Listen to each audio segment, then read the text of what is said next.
God bless everyone. The Four Leaf Clover podcast is sponsored by Planet Celtic. Hello. Good afternoon, ladies and gentlemen. Welcome to the Postmatch show on the Four Leaf Clover podcast. The match finished Hibernian 2, Celtic 1. And Alan Muir will be having a party in the VAR room as we speak with his friends.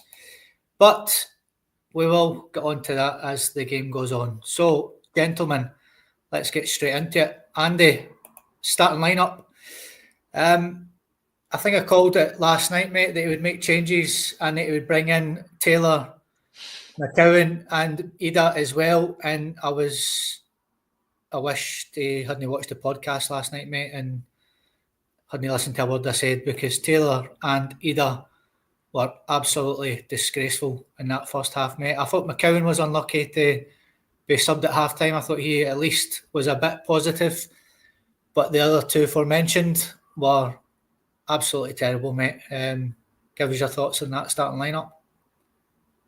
I can't say I'm surprised, because I thought, obviously, your opinion, your own personal opinion is going to be different for the managers, I'd imagine, and we usually put our trust in Brendan, but I was looking to have the same starting lineup as we did against Munich. I think they were effective, and I totally get the whole fatigue thing and stuff like that. But, making a couple of changes here and there isn't going to help the rest of the team when it comes to fatigue. I think I was looking for just consistency there with a starting lineup. I think we would have been more effective. So I felt a wee bit kind of down a wee bit that it wasn't the same starting lineup. Aye, and you were the same, Paddy. You thought he was just going to go as is in Munich, and you were proven to be right, mate, because we've seen the difference in the team that came out in the second half to that shambles of a team that came out in the first half. Well, you saw it yourself. You saw it in the second half, particularly the last 15, 20 minutes, why we should have started with that team. I thought the players would definitely be on high after Wednesday night, even though we lost the game. We lost the tie, sorry. This chopping and changing, and he's changed the player in each of the departments, defender, midfielder, up front. You're tinkering about with the team at this stage of the season where you need to just get results. And for me, he should have gone with the team that played in Munich after that outstanding performance, but he didn't. And you saw him particularly in the first half why he shouldn't have gone with that team. Greg Taylor, again, we've spoken about it. Is he fully committed? Not only on the pitch, but also in his mind. After watching that today, I would have my doubts. So I was disappointed, to be honest, when I saw the team. Aye, I'm sure we'll get into Greg Taylor, but just terrible today for me. Absolutely shocking again. I just want to give the guy a jersey ever again, if I'm being honest. Like, he's down tools. It showed massively in that first half, and hopefully we don't see him in a jersey again. So let's get into the game. We're hoping for a decent start, and a decent start we didn't get, Andy. Absolutely terrible. 2 minutes in, the defence opened like the Red Sea. Ball get played through, and I don't know what Carter Vickers was doing, and I don't know what Taylor was doing as well. Carter Vickers was the one who got caught out, to be fair, but Taylor didn't get a cross. Josh Campbell, all the time in the world, mate. And smart finish, to be fair. 1-0 Hibs. I think Trusty's got a bit of blame there as well. Caught way out of position along with Taylor. And when the boy's coming through and goal, you can see Calmack trying to get back. He's just far too ahead of him as well. There's far too many players being caught out of position there. And I think that was the sign that was going to happen the day, that especially getting caught on the break, that they were very, very aware of any kind of mistake we made. They were going to pounce on it, especially with Boyle and what's the other boy's name? Bailey, was it Bailey? Aye, I think so. I think Boyle particularly had a good game today. Put himself a bit well. That particular incident, it's we've been caught cold right at the start of the game, and an absolute disastrous start when you think about it. Aye, Paddy, Hibs came into this in good form, 12 games unbeaten, and you could see why. You know, they did start well, but just a terrible mix-up at the back. Between normally 4 regular starters that are in there, all at sea, as Andy said, gap opens up, but smart finish for Campbell, 1-0 Hibs. And if you watch it again, Scotty, you'll see, as Andy said, Austin Trusty, for me, is the man that's the cause of the problem. Fair enough, there's not a lot of communication between Carter Vickers and Taylor when the mistake has happened, but Trusty goes far too far up the field, and in that situation when he's actually in the Hibs half, down on the touchline, just between the dugouts, you can't concede possession there. You just cannot go up that high up the field and concede possession. And you can see in the replay, Hibs get the ball and they just knock it straight into the area where Trusty should be. Zero communication between Carter Vickers and Greg Taylor. Callum McGregor tries his best to get back, but the guys just run straight in. You could take an Ulster bus through the gap in the Celtic defence there. And the guy's a relatively simple finish to just stroke up beyond Schmeichel. So an absolutely disastrous start for us. Yeah, 2 minutes we're in trouble. And then on the 8th minute, Andy, we're nearly in trouble again. Taylor tries I don't know what he was doing. It was a hospital header across the sort of box, or the edge of the box to Calmac. Calmac gets robbed. Hibs steal it. Boyle gives it to Bowie, the young boy Bowie it was you were talking about there. Good shot, good save, Casper. Aye, again, very lax at the back, the defence. Calmac getting it just, I don't know, what you could say it's a bad ball for Taylor, but Calmac kind of half asleep as well. Almost tries to get a toe on it, but looks startled that somebody's right there beside him. And Boyle gets in there and the boy gets a shot away. But again, we looked all over the place, to be honest with you. We really didn't look to be composed in any way. We looked very... People's got to go on about fatigue, and I totally get that, but this is like real composure. It's not at that stage, it's not even about the fitness, because you're right at the start of the game, so it's been mentally switched on, and I think certainly at the start of the game and as it goes through the first half, just way off it, just way off it, and no good enough. Yeah, and like I said, Paddy, that's been the tried and trusted back four we've had for the majority of the season, to be fair, and they looked like that was their first game playing together, didn't they? Very, very sloppy, Scotty. And as Andy said, it just was another indication of, although we didn't realise it at the time, but we do now, that's it was an indication that we were nowhere near the levels. We were completely off it, miles off it. The intensity, the desire, the organisation, just, we said in the group chat, sloppy. It reminded me of the start we made at Ibrox. Very sloppy, just all over the place. We couldn't even do the simple 2-3 yard passes, giving the ball away, wrong decision making. And with all due respect, like we were very fortunate within the first sort of 10-15 minutes that we weren't 2-0 down. Aye, certainly, mate. And we just weren't in the game at all, lads. First sort of half chance we had was in the 13th minute. A great ball in by McCowan out on the right hand side. He floats a ball in. You can see the sun's in the keeper's eyes, and he sees it very late and palms it out for a corner. But then our first attempt on goal, Andy, was actually on the 15th minute. It just shows you how poor of a start we made. Neat play by us, to be fair. We started to have a bit more of the ball. AJ and Kuhn, good play out on the right. Eventually falls to Taylor on the edge of the area, and he puts it over the bar. But then the one for me, Andy, on the 21st minute, great ball from Kuhn, floats it out of the defence, and Adam Ida's clean through and goal. Just a total lapse in concentration for him. He looks... I don't know if he thought he was offside or that. He didn't show it was offside, I don't believe. He just completely took his eye off the ball. I don't know what he was doing there. Did you sort of see if he was offside or no, or what was going on with him? No, didn't look offside to me. I don't know what he does there. He almost gives up. If he just stops and gives up, it's just a strange... Ida this season has had these critics, and I totally get it. But, performances like that the day, and there's a reason why he was hooked at half time. I thought he was abysmal, really. And listen, he's had good games here and kind of bad games here. This is one to forget for him, absolutely for sure. And as we're going, we'll realise that it's not just that wasn't the only incident with Ida in the first half. Very poor for him.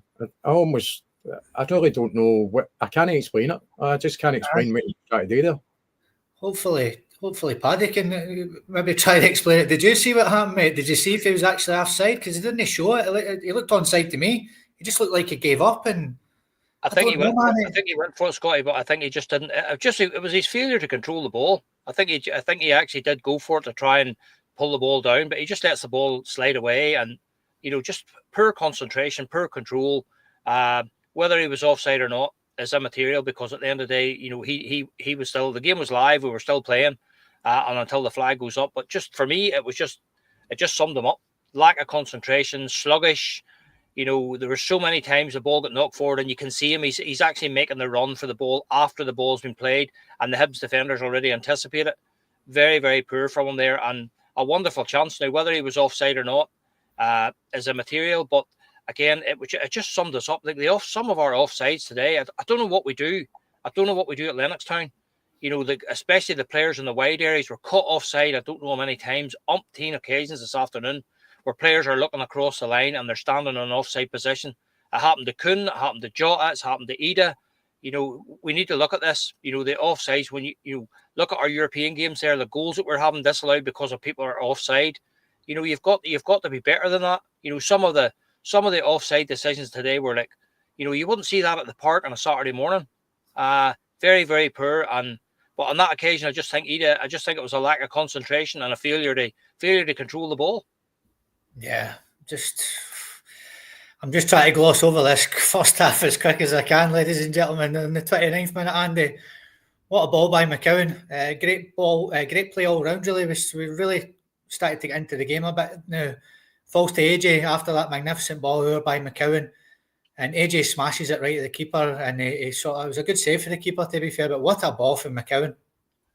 Great ball from McCowan, a wee kind of lofty pass, and fair play to AJ for carrying on that run into the box there, and a good save for the keeper. My missus actually had, I think she had AJ doing as the first scorer for Celtic. She doesn't bet a lot, but now and again she has a wee kind of flutter. But she says, I told you, there's a good chance he was going to score. But he done well. I think you always get that with AJ, is a commitment in it, and that kind of run into the box there. It's quite a powerful shot, and also the keeper done well as well, I suppose. Yeah, and that's what I was alluding to, Paddy, when I said that I was quite surprised McCowan came off, because at least he was trying, mate, and he played a nice few balls and all the rest of it. Felt sorry for the boy coming off at half-time. He was far from the worst, Scotty. He was definitely far from the worst player we had, and he was getting on the ball, and he was trying to make things happen. Wasn't always happening for him, but that one in particular was brilliant vision from him. Great ball, lofted over. And in truth, the first time really that we got totally in behind them. First time that we got the Hibs defence going the other way and we were in behind. And Alistair Johnston's very unlucky. I think he's actually stretching forward at the finish. Maybe he could have looked at pulling it back to Ida, but brilliant play from McCowan, great ball, and just unlucky. But you've got to give the Hibs goalkeeper credit as well for coming out and closing down the angle on Alistair Johnston. Yeah. Then on the 33rd minute, some good play by Kalmack on the edge of the area, wins a free kick. We get a free kick in a promising area, but it was very poor from Engels. Expected a bit better from him. To be honest, I think Kalmack was just about to pull the trigger when he got fouled there. You could see him; he was just ready to pull that trigger and get a foul. And obviously, free kick for Engels. It was a low attempt under the wall, wasn't it? But I think I was just waiting for Kalmack to shoot there towards goal, and he unfortunately get fouled. Yeah, poor one from Engels after that as well. And Edward McGuigan there, I said it last night, Hibs are Brendan Rodgers' bogey team. And that's why I wasn't as confident as maybe the other lads last night. It's a tough place to go. 12 games unbeaten, now 13. They're on a good run. Like I said, they were bottom of the league for how long, lads, and I think they're joint third now, which is incredible, really, So it's I know we shouldn't be losing games like that, but it's no great shakes to be losing against teams like that are on such a good run. But like I said, we will sort of cover it all as we go on. And then on the 36th minute, AJ goes down worryingly in the box. You could see blood. It looks an accidental clash, but I saw one all the same. And just like the trooper he is, he cracked on, continued on. And then Andy, on the 42nd minute, again, Adam Ida. What is he doing? We break with the ball down the left-hand side. Ida has Maeda and Kuhn completely free in the box, and he can't find either of them. Just absolutely terrible decision-making for Ida again. And that's when I knew he was getting hooked at half-time. I know Rodgers doesn't really make that many substitutions at half-time, but I knew for a fact that Taylor and Ida were coming after were that bad. But the two guys were just waiting for a square ball, mate, and just, again, unbelievable for Ida. His problem was he'd done Scotty. He's turning looking at the ball. He's not looking at who's running about him. That's very poor for him again. And as you said, you've got 2-3 there that could quite easily, if they received the ball, slotted it into the back of the net. So again, Ida, as much as you don't want to go into players, a great opportunity missed. He's got to get his head up and realise who's running about him. He certainly didn't do that there. His head was buried in the ground. Yeah, and Paddy, he's like a player for me that we mentioned last night, is Georgios Samaras. He's a confidence player, isn't he? You could see the day, as Andy said, he'd done the whole first half. He didn't want to be there. It's like, but when he's got the confidence, the boy's on fire. When you can see when he's up for it, he is up for it. But the day he'd done, didn't want to be there. Was always getting knocked about a bit and he didn't like it. Yeah. Just terrible decision making for Ida yet again. Very poor, Scotty, and I think that you're spot on. I think he was basically bullied by the two centre halves. And he's a big lad. He needs to do more with his physicality there. He's a big, strong lad, but he wasn't having the easiest time with those defenders in there. But the thing for me about that particular incident was he had actually done the hard part. He had taken the ball down nicely, and he had created the chance. And as Andy said, all he has to do is lift his head, and it wasn't a hard option to do. He had two players, Dyson Maeda and Nicholas Kuhn, coming in there. It was a simple pass across the goals for what would have been an easy finish. But as Andy said, he's just a lack of awareness. Lack of seeing what's around him. His head's down amongst his feet there, concentrating on the ball. It just summed him up. To be quite honest, it just absolutely summed him up. And as you say, for me and the guys we were watching the game with, that was the one that led to the fact that, well, he's coming off at half time. There's no question about that. He can't come out for the second half. Just a comment there from Plunge in the 10th minute, the 40th minute, blah blah, boring. Talk about the performance. We are talking about the performance, Plunge. This is a post-match show, so we're going to go over the game, sort of key point by key point. I'm sure you've watched quite a few of them already, my man. We'll talk about the performance probably at the end of the game, but we're going through the game at the minute, mate. It's a post-match show. So Andy, just after that as well, we've seen how clinical that miss was really. If we'd got back in level terms there, Hibs got the pitch, mate, on the 48th minute. I'm thinking we've got away with one here, haven't we? The ball, beautiful ball played in by Boyle to Campbell. It did not look offside to me. He looked a mile onside. Even on the replay, he looked onside. The referee, it looked as though it had been chopped off. I was praying that it had been chopped off. And when it went to VAR, it was rightly given, mate. 2-0 Hibs. I think we struggled with that today. See, they kind of balls into the box. I think we really struggled. Our defenders did. And it really bad defending there that he's able to, because it's a lofted ball into the box, so there's time to react to it. It's not as if it's whizzed in and caught out the defenders, so they've got a wee bit of time to react to positional sense and stuff like that. And the boy's almost stretching back, and when he hits it, that's a lofted header as well. And there's no chance of Casper getting to that. And you're getting in at half time, and you're 2-0 down, and it's a difficult watch, because I think Paddy said it in the chat, that look as if this is over the way we're playing, so we knew that changes were absolutely going to be needed in the second half. Again, getting caught, I really thought we were quite poor today when it comes to raking our balls into the box. The defenders looked really nervous. Their positional sense was way off.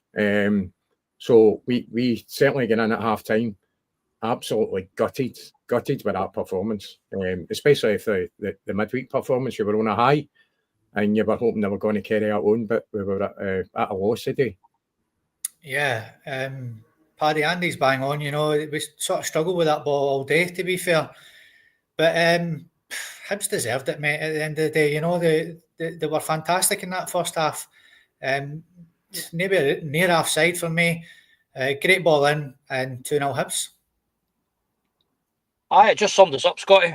For me, it just, it was no surprise. We were hoping at that stage to just damage limitation, get in at 1-0 down, and maybe we can make a few changes and recalibrate. But just poor all round, and even for Kasper Schmeichel, I'll need to see it again, Scotty. But it looked to me as though the ball was in the air. It was one of those lofted ball in. It looked as though the ball was in the air long enough that, I think Kasper could have been coming off his line and punching that or catching it or whatever. But just again, poor breakdown in communication between Kasper and the two central defenders, and the guy's just, he's on. Even the first time we seen it, you only have to see one replay to know that he's onside. Trusty's playing him onside, and again, when you watch the incident again, if Trusty takes a step with his left foot, if he takes a step forward, he plays the guy offside, but he stays in there, plays him onside, and the guy does very well to climb there and head the ball back where it came from, and Kasper at that stage has no chance. He's rooted to his line, and all of a sudden we're going in 2-0 down.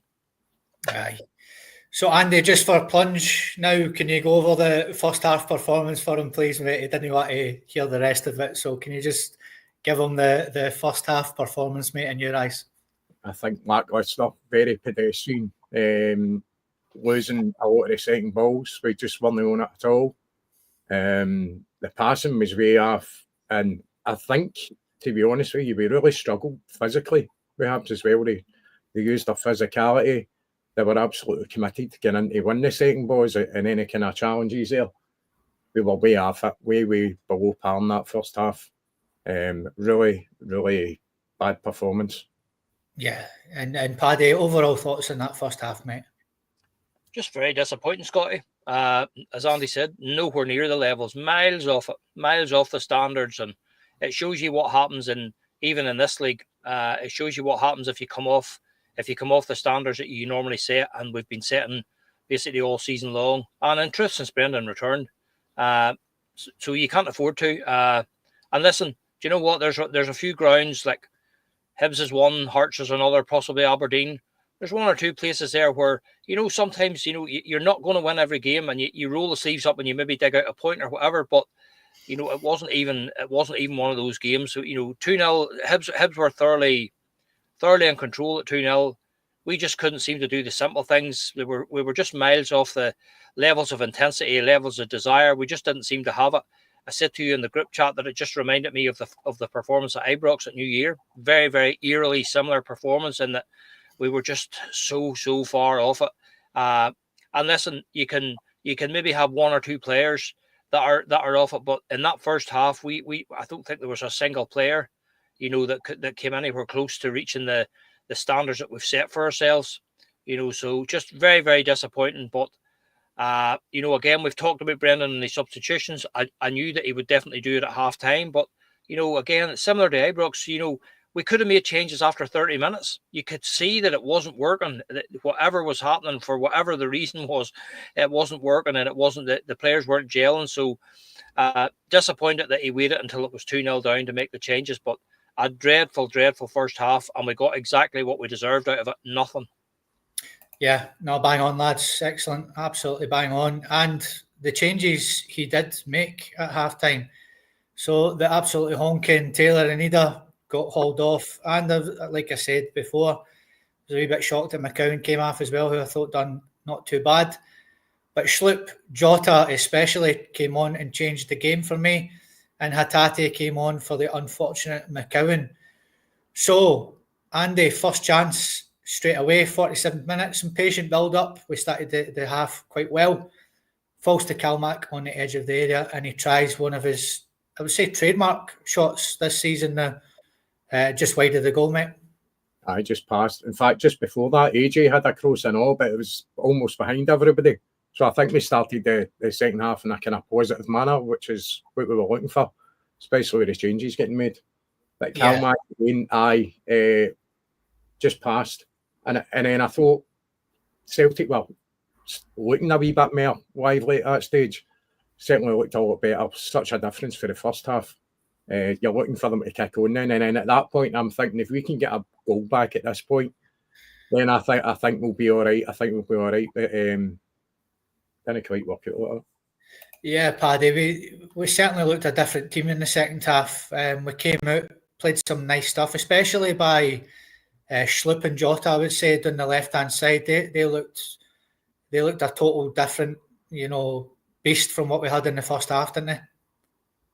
And you can see, Scotty, that he's obviously given them a bit of a telling off at half time, because the first thing that I noticed about it was we had immediately moved the game at least 20, 30 yards further up into the Hibs half.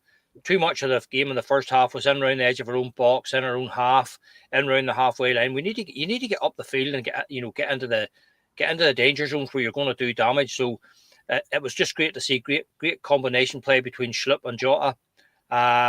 The failure for me, there was a couple of times today, there was a couple of guys. Alistair Johnson was one, Callum was another. You're getting into good shooting positions there, but you're not even working the goalkeeper. You're dragging the shot across the goal or dragging it wide or whatever. At that stage of the game, as Andy says, we're looking to score the next goal. You need to see signs of life, and for us, that would have been the next goal. But when you get into those shooting positions 20, 25 yards out, you need to keep the shot on target. You need to be forcing the goalkeeper into action, or you may get a deflection or a break or whatever. But when you drive the ball behind the goal with it's just you're playing into Hibs' hands. But definitely, it was signs of a recovery. At least we were showing signs that listen, things might be different here. But the one thing that we did was we knew that we needed to get the next goal. Yeah, no, mate, you're absolutely bang on there. And then in the 57th minute, Andy, there was a red card check for VAR. Rocky Bashiri on Schlupp. It went to VAR, no red card. What was your thoughts on that? I knew we weren't getting it. When I knew who was in the VAR, there was absolutely no way we were going to get a decision like that. Because we're going to say the guy won the ball first, and then the follow through was obviously what they were looking at, and they didn't see it to be enough to justify a red card. So I wasn't surprised, mate. Absolutely no surprise. Aye. Paddy, your thoughts on that red card, yes or no? No, not for me, Scotty. No. Well, as Andy said, at the same time, you're not expecting it anyway. But to be fair to the big lad, he's an honest enough big player. He's not a dirty player. He went for the ball. The ball breaks out. He takes a sort of a heavy touch, and he maybe lunges through. He does catch the Celtic player, on the follow through, but there's no stud showing, or it was fairly high up. You can see Schlupp showing the referee on the left hand side of his knee where he's caught him at, but it's just two players going for the ball, and he's been caught on the follow through, but not a red card for me. I think if a red card had been given there, first of all, I've been very surprised, and secondly, I think he would have genuinely been unlucky. You wouldn't want to see one of your players being shown a red card for that. I think it was just two honest guys going for a ball. There was a bit of a coming together, but there was no malice for me in that challenge. Aye. No, I think you're bang on. It wasn't a red card for me. The guy just, tried a shot. It was a follow through, but no malice intended for me either. So Andy, on the 67th minute in the heat of Lisbon, having all the ball now. Jota and Schlupp excellent down the left-hand side. And Maeda just doesn't give up, does he? There was a miss kick from Hatate as he tried a shot. Maeda doesn't give up. He gets in there, 2-1. It was almost like a pitching wedge shot for Hatate, but it skied it. Yeah. As you said, and I think the Hibs keeper was a wee bit sleepy there. His reactions weren't great, but especially when Maeda's kind of run about in the vicinity, he's going to pounce on anything. And he done that, get a toe on it, put it in the back of the net. And now you're thinking, right, 67th minute, it's going on, we're going to push on now. But fair play to Maeda, we know that about him. He never gives up. He's always there, ready to pounce on a mistake, and that's exactly what he done. I think you're looking for Hatate to do a bit better there. Wee shot, but I think we get a wee bit fortunate just the way it landed. And obviously the keeper should have done better from his point of view, but we don't care about that as long as we get the ball in the back of the net, and that's what Maeda done. You could see the goal was coming, Paddy, couldn't you? Schlupp and Jota were excellent on that left-hand side. Just constant penetration for the two of them. Jota was excellent for me. And you could just see the goal was coming, and brilliant for Maeda. He just doesn't stop, and that's the rewards you get. Fantastic, Scotty. And it was the first time in the game, in around about 70 minutes, that that you're showing signs of us at least building up a head of steam, and that's what you want to do. You want to try and build a bit of sustained pressure. You can't just be having this in fits and starts. So for the first time in the game, we were showing signs of exercising a degree of control. We seem to have control of the ball in the middle of the field. We were reducing Hibs to trying to hit on the break and stuff, and they were very dangerous still with the speed merchant of Martin Boyle and one or two others. But it was the first signs that we were building up a head of steam. I think Rio was definitely trying a shot there. It looked to me as though he was trying to hit one. But to be fair to Wee Dyson, he never gives up. The one thing I will say is the Hibs goalkeeper will not want to see this over again. I don't know what he's doing. I actually don't know what the goalkeeper's doing. Normally in that situation, you'll see the goalkeeper coming charging out and he'll just clear everybody in front of him. But he hesitates. Maybe he sees it's Maida and he's maybe worrying about the speed or the pace of Maida. But to be fair to Dyson, he doesn't give it up. He goes in there where it hurts, and he's very clinical. He gets the ball, gets it on target, which was exactly what we said, and he gets it in the net to pull us back at 2-1. And at that stage, then you're thinking, you know what? With stoppage time and all the rest of it, there could be 25, maybe 30 minutes still to go here. It's very much game on. Yeah, and Andy, on the 76th minute is when we should have got that equaliser. I've just put wow from Jota. So Hibs are looking for a penalty at one end. It breaks. Jota runs about 70, 80 yards, mate. He does absolutely brilliantly, barring the end product. Kuhn is just waiting for the tap-in, and Jota decides to go all the way himself, and it's cleared off the line. Unbelievable from Jota, but just get the end product wrong at the end there, didn't he? He did. I think he done fantastically well to get himself in that position. And he's gone to a byline and he continues in.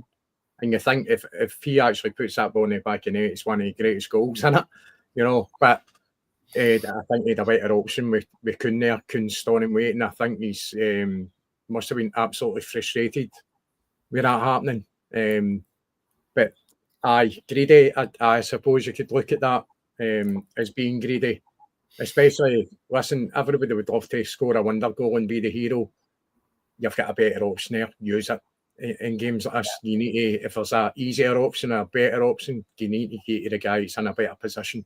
And Jota certainly did, especially after all the hard work he put in as well. It deserved to have a goal at the end of it. It would have been easier to put it to Kuhn, and you could see he was absolutely frustrated that Jota chose to go himself. Aye, Paddy, he still would have got all the glory, even if he'd just squared it to Kuhn, mate. He'd done all the hard work. Everything was fantastic, except the end product. Oh, it was just begging for... at that stage, we were just thinking, you're just waiting for the net to bulge. But unbelievable run from him. Picks the ball up.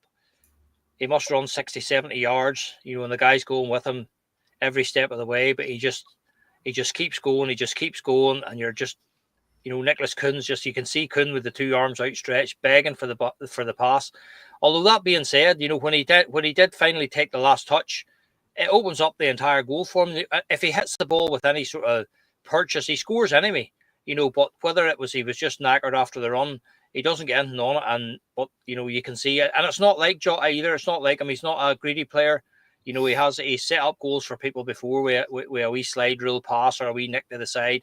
And that was all he needed to do. Just lift his head, knock it across to Nicholas Kuhn and let him finish it. But, you're just thinking there was a chance there, there's a chance there to make it 2 each and set up a grandstand finish for us. Now, the moment we've all been waiting for.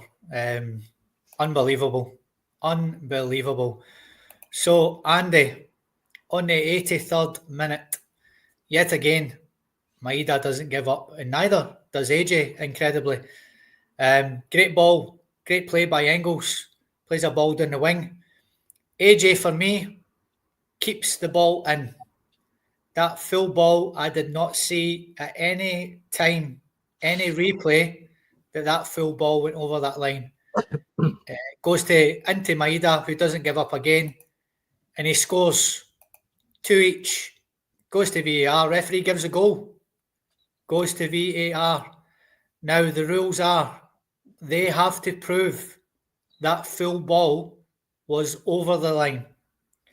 Did you, anybody in the comments, or Paddy, see that ball go fully over the line in anything that you've seen? Andy? No, I think overall you've got to give AJ credit for for getting to that ball and getting it out, and might have been in the right place at the right time to slot it away. And you're absolutely delighted at that point. For me, obviously the goal's been given on the field. VAR are looking at it, and as you said, they've got to prove that it was out in that situation. You've absolutely no way of proving it, certainly not with angles that they've got there, because initially you're getting it. The ball is blocked with AJ's leg for the footage that you see. So unless I've got goal line technology for there when it comes to the byline, like a chip in the ball or something like that, unless you've got a clear view, which you couldn't get for the either side either, because you've got the two goalposts as well in the road. So there's no positive proof that whole ball was over the line. So why they've called it out is baffling. In fact, it's no baffling. We know why, because you know who's in the VAR office, and you're never ever going to get the decision going your way with people like that. If they can cut something off or cut a goal off, they're going to do it absolutely 100%. I don't see the point. The way we are the now, right, with VAR, I don't see the point in having VAR if you can't have it totally. That's a half-assed version of VAR. If you can't give positive, conclusive proof in certain situations, you can't use it. How can you? Because it's not down to technology. That's somebody's opinion that's come up with that. It just goes to VAR, so you get a better look at it or a slower look at it. But there's no conclusive proof that the ball went over the line, so that goal should count. So I think we've been cheated out of a goal there. Yeah. I mean, to be fair, ladies and gentlemen, we've not seen, we come straight on this post-match show straight after the game, so we don't get to see what you see after the game. We don't get to hear if it was definitely or that, so that's what we need you for. I just had a wee laugh at this. Alan Muir sitting in the VR studio with his 49ers cap on. You've got to laugh, lads, or you'll greet. But Paddy, I mean, Andy was quite scathing there with his thoughts on it, which is, rightly so. We haven't seen the ball go fully over the line, so we don't know. We don't know if it was fully out or not yet until we finish this podcast and get to actually look at it ourselves. But, what's your thoughts on it for what you've seen, what the guys in VAR seen as well? I didn't conclusively say that full ball was over the line. All right, so I'll give you the two scenarios, Scotty, that we're looking at here. So, and just for people who may not understand the rules, and Chris is spot on there, the linesman didn't put his flag up. So he's right down there at that corner, so he's looking along the line, so he hasn't his flag up to say that the ball's over the line. So let's, for argument's sake, say that the referee didn't award the goal. There's absolutely no way under this sun that goal would have been, that decision would have been overturned based on what we've seen. If he did not award that goal, we wouldn't have been awarded a goal on a VAR check, because they couldn't show anything that showed that the ball was either out or in. So the fact that the referee has awarded the goal, that decision has been made. That's the on-field decision. The on-field decision is goal. So in order for VAR to overturn that, they need to be able to say to the referee, there's a clear and obvious error here. You need to look at disallowing this goal. So show us the clear and obvious error. And now I may be proved wrong later on, but maybe somebody will have an angle. But the angles that I've seen so far, there's not one conclusive angle that shows that ball was out. So the referee's decision on field was a goal. So unless they can come up with clear evidence of a clear and obvious error by the referee in awarding that goal, the goal should have stood. End of discussion. That's the rules of the game. But like Andy said, VAR in Scotland is not the problem. It's the guys that are operating VAR that are the problem. Same as always. These guys that are normally standing in the middle with the whistle, they're now sitting in the studio watching in VAR. Alan Muir, this is a guy that couldn't see the handball from Inverness Cally Thistle in a Scottish Cup semi-final many years ago, and he was what, 2 yards from the incident, but he can watch replay after replay and see exactly what we're seeing, and he can see that the ball's out of play. So if the ball's out of play, just let me see that it's out of play, and then we can say. But what I'm saying is, you need to follow the rules of the game, and the rules of the game weren't followed there. The referee awarded the goal on the field. That was a decision. So in order for that decision to be overturned, we needed to see evidence of that, clear evidence to show that the referee has made a clear and obvious mistake. And unfortunately, as we sit here, an hour after the game, whatever, I still haven't seen evidence that the goal should have been chalked off. So that goal should have stood 100%. Yeah, it's one of them. I mean, I fully don't know the VAR rules. Obviously, I'm just a tube that sits on a podcast. You know what I mean, and gives his opinion. But I mean, is that no just can they not call the referee over to actually have a look at that on the screen? Yeah. Maybe that would have been the better, because he's gave it as a go, and maybe they should have said to him, "Wait a minute, come here and have a look at this yourself, then, and tell us what you think." The thing is, Andy or Scott, they're all referees. These guys are all referees. Al Muir could be the man with the whistle next Saturday or next Sunday.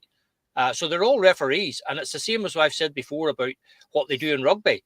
The referee in rugby isn't called over to look at the screen. The referee can take advice and take guidance from another referee to say, listen, you can award a try, or there's serious foul play or whatever. I don't need you to go and look at it. I'm a referee as well. I can look at that incident. But the key thing to remember is, as I said, if you put the scenario where, let's say for argument's sake, that Stephen McLean hadn't awarded the goal. If Stephen McLean hadn't awarded that goal, we would not have been awarded that goal, and that wouldn't have been overturned. It would not have been overturned, because we would not have seen clear and obvious evidence of a mistake that would have said to him, right, I made a mistake there. So that's how you need to look at this. That's exactly how you need to look at it. Not a hope in hell would we have got that goal awarded if Stephen McLean hadn't awarded the goal after a VAR check. No chance. So the fact that he made the decision, the on-field decision, was the decision of the referee. So that's what he's seen. He's given his honest opinion. I didn't see the incident. The ball's in the net. I've awarded a goal. He's then got a call from Al Muir to say, hold on, let's have a wee check here to see. Al Muir has then went and done it. And as we say, up until now, I've seen replays from various angles, but I have yet to see one replay that shows me conclusively that the entire ball was over the line before Alistair Johnston reached it. And that, for me, there was enough doubt there. There was no evidence of a clear and obvious error there. There was enough doubt in that, given that he had already made the decision to award the goal. The goal should have stood, no doubt about it. Aye, I think Brendan got tore into him at full time about it as well, for what I seen just before we came on, lads. No, that's got to be interesting watching Willie Collum explain this when it comes to the show, because this is going to be probably the most prominent one that's going to come up, instant that's going to come up. So I want to hear his explanation for that, because I don't think there is one. Well, I do think there is one. I think it's a biased opinion for somebody. Yeah. And it's absolutely nothing to do with technology. There's no technology involved in that decision. So why is technology being used to overturn a perfectly good goal? Yeah. Because they can't prove it. There's no way of proving it unless they've got a chip in that ball, and real goal line technology that they would use in a goal situation that you see in the big competitions like the World Cup. If you remember the World Cup and Maida getting to that ball and crossing it out, and it was in with a ball here. It was in with a ball here, and it looked as if it was out. Looking for the naked eye, it looked as if it was out, but it was proven because they had the right technology to prove that the whole ball hadn't crossed the line. We haven't got the right technology to come to that decision, so why use it? It's no fit for purpose. It's certainly not fit for purpose. So if you can't use a tool that's meant to help you in a proper manner 100%, then don't use it. Simply don't use it. Thanks for that plunge as well, but it's like I said, my good man, we don't get to see anything, until after the podcast and things like that. So God knows if it was in or out. I seen Brendan having a go at it full time. As Andy said, Willie Collum will probably come on and explain it. I'm sure you guys have seen it in the TV studio, and maybe they have proven it by now. And all this is nonsense. That's fine. Yeah, that's fine if they've done that. Yep. Yeah, exactly, mate. And if they haven't, Willie Collum, he has got the Davina McCalls to come out and either slate his team or he'll back his team. He's one of the sort of leaders, which for me is good to see. He does come out and explain everything properly. Whether his team's right or wrong, he does do that. So I'm sure we'll find out. But gentlemen, that was the last sort of thing that happened in the game. There was 8 minutes injury time. We done nothing in that 8 minutes. It sort of put a dampener on the rest of the game. The game finished Hibernian 2, Celtic 1. Andy, just give me your thoughts on the whole game, mate. Certainly a game of two halves, Celtic-wise. Got to look at Brendan for his team selection, you think? I think so. I think he's got to take. Listen, we've all been shouting for Brendan to get an extension of his contract and all that, right? It's maybe a slight kind of bad decision when it comes to hindsight's a great thing, isn't it? You know, Yeah, that's it. If Celtic went there and won that game, we'd be battering an eyelid, and the selection would have been perfect. I think we had a few players off it today. You know, it's maybe that European game during the week has took it out some players, and I think we just won the unit. And let's give credit to Hibs and all. You know, they played a good game. I think they had this sussed out, especially defensively. They kept their shape. They basically kept Maestay in front of them, where they could control their movement as a team. But I think, from a Celtic point of view, you're a wee bit down there. The good thing is we're still way ahead in the league, so you could look at it and say that we've still got a bit of allowance for slip-ups like that. But we dust ourselves down, we move on, and that's what Champions Day, mate. You know, we go into the next game and we rectify it. Yeah, and Paddy, a great word that Andy used there was hindsight, you know, and it's something that we can probably speak about on a future podcast when we get to see the pictures and stuff. But even if it was near the other line, the game's still going to finish 2-1, and we just get an explanation for the SFA, and that's it. You know, it's the game's lost, regardless of what's happened now. Do you blame Brendan's team selection? You know, you were a strong advocate, along with Jerry and Andy, last night, saying that we should just play our full team. For me, a few of the players were out on their feet in Bayern, and that's why he started the team he started. But I think Brendan, he's good for that. He's not like the guy across the city. He does take blame.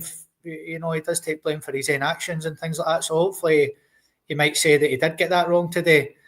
Just give us your overall thoughts on that performance today, mate. How did it sit with you? Well, do you know what, Scott? We're not privy to the discussions that the players and the manager have. You know, maybe there were one or two players feeling it, whatever. I'm not entirely sure, but the fact that they were all on the bench, you know, tells me that everybody was okay. And Jerry and me we're very regular advocates of, listen, you play your strongest team, guys. Get the strongest team out on the field, get the points won, and then make your changes. Don't do it the other way around, because to me, when you start tinkering with the team, you upset the flow, you upset the rhythm that we had. And I would have liked nothing better than to see the 11 that played against Munich coming back out there again today. First of all, to get a reception from the fans for the hard work and the performance they put in. And secondly, to see us get the points today. Very, very difficult venue. It always is. Brendan's record at Easter Road is not the best either. So, you know, I have already said I was very disappointed not to see the team that started the game in Munich start today again. But you know what? We didn't play well in the first half. We were miles off it. We had no complaints at half time, and we just simply left ourselves too much to do. You know, there are one or two teams there that, you know, as we said, that if you give them a 2-goal start, it's going to be very, very difficult. You know, and Hibs have been on the kind of run there that they were going to battle there. They were going to battle for every single ball there, and that's exactly what they done. The unfortunate thing for me was that Hibs were out on their feet themselves there at the finish.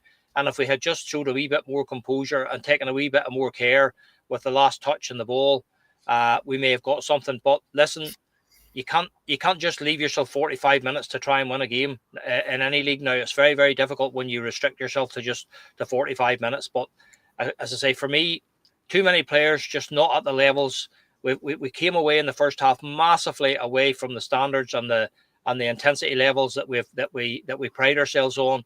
And that's exactly what happened. We just left ourselves too much to do. But listen, it's not the end of the world. We're about to just turn from February to March, and we're just looking at our second defeat in the league this season.